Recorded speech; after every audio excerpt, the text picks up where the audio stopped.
Hello दोस्तों, क्या आपने कभी सोचा है कि एक स्टूडेंट जिसने अपनी जिंदगी की कमाई, मेहनत और सपना अमेरिका की यूनिवर्सिटी में पढ़ाई के लिए लगाया हो, उसका वीजा अचानक बिना चेतावनी के रद्द कर दिया जाए तो क्या होगा? अभी ऐसा ही हो रहा है। और टारगेट कौन है? चीन के स्टूडेंट्स। अमेरिका के नए secretary of state Marco Rubio ने एक चौंकाने वाला बयान दिया है। उन्होंने कहा है कि the US will aggressively revoke visas of Chinese students studying in the country. मतलब साफ है, अमेरिका अब चीन के स्टूडेंट्स को बख्शने वाला नहीं है। लेकिन सवाल यह है कि यह हो क्यों रहा है? क्या वाकई चीनी स्टूडेंट्स सिर्फ पढ़ाई करने आते हैं या इसके पीछे कोई और एजेंडा है? और अगर आज टारगेट चीन है तो कल क्या भारत की बारी आएगी? पूरे वीडियो में हम बात करेंगे इस मुद्दे की गहराई से, इतिहास, राजनीति, एजुकेशन और जासूसी तक के पहलुओं के बारे में। देखो, अमेरिका और चीन की लड़ाई कोई नई नहीं है। ट्रेड वॉर से लेकर टिकटॉक बैन तक दोनों देश एक दूसरे को नीचा दिखाने का कोई मौका नहीं छोड़ते। लेकिन अब लड़ाई एक नए मोर्चे पर पहुंच गई है, शिक्षा के क्षेत्र में। मार्को रूबियो का आरोप है कि कई चीनी स्टूडेंट्स असल में स्पाई होते हैं और उनका मकसद अमेरिका की टेक्नोलॉजी, साइबर सिक्योरिटी और रिसर्च डाटा को चुराना होता है। अब जरा आंकड़ों पर नजर डालो। 2023 में करीब 2,90,000 चीनी स्टूडेंट्स अमेरिका में पढ़ाई कर रहे थे। यह अमेरिका में सबसे बड़ी इंटरनेशनल स्टूडेंट कम्युनिटी है, 30% से ज्यादा। अब सोचो, अगर इतनी बड़ी संख्या में स्टूडेंट्स के वीजा रद्द कर दिए जाएं, तो असर क्या होगा? सिर्फ स्टूडेंट्स ही नहीं, अमेरिका की यूनिवर्सिटीज को भी करोड़ों डॉलर का नुकसान होगा। इंटरनेशनल स्टूडेंट्स अमेरिका की यूनिवर्सिटी इकोनॉमी के लिए एक मोटी कमाई का जरिया है। चीन ने अमेरिका पर आरोप लगाया है कि यह सब पॉलिटिकल मैनिपुलेशन है। उनका कहना है, Chinese students are being discriminated against. अब यहां एक दिलचस्प बात है। चीन खुद अपने देश में अमेरिकी स्टूडेंट्स को बहुत सीमित एंट्री देता है और हर कदम पर निगरानी भी रखता है। तो क्या यह एक तरह सेट इट फॉर टैट है?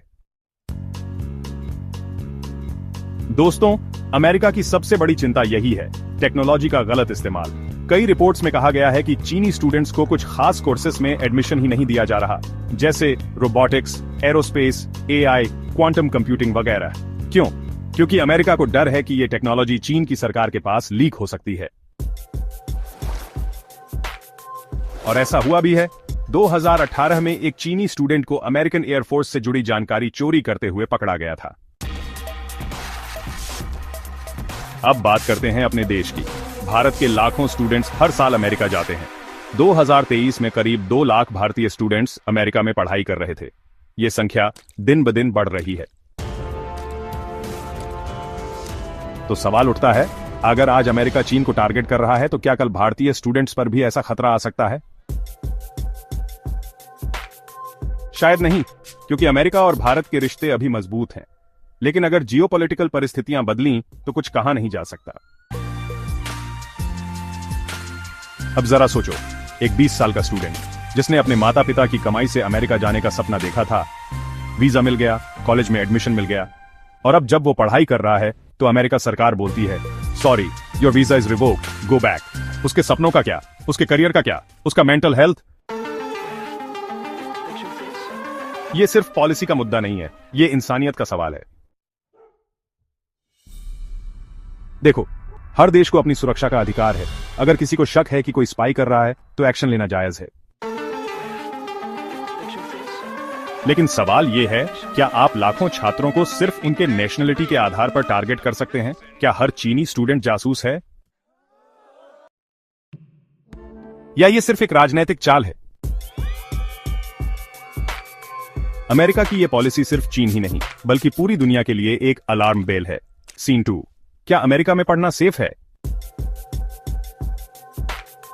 अब कई स्टूडेंट्स सोच रहे हैं कि क्या अमेरिका में पढ़ना सेफ है?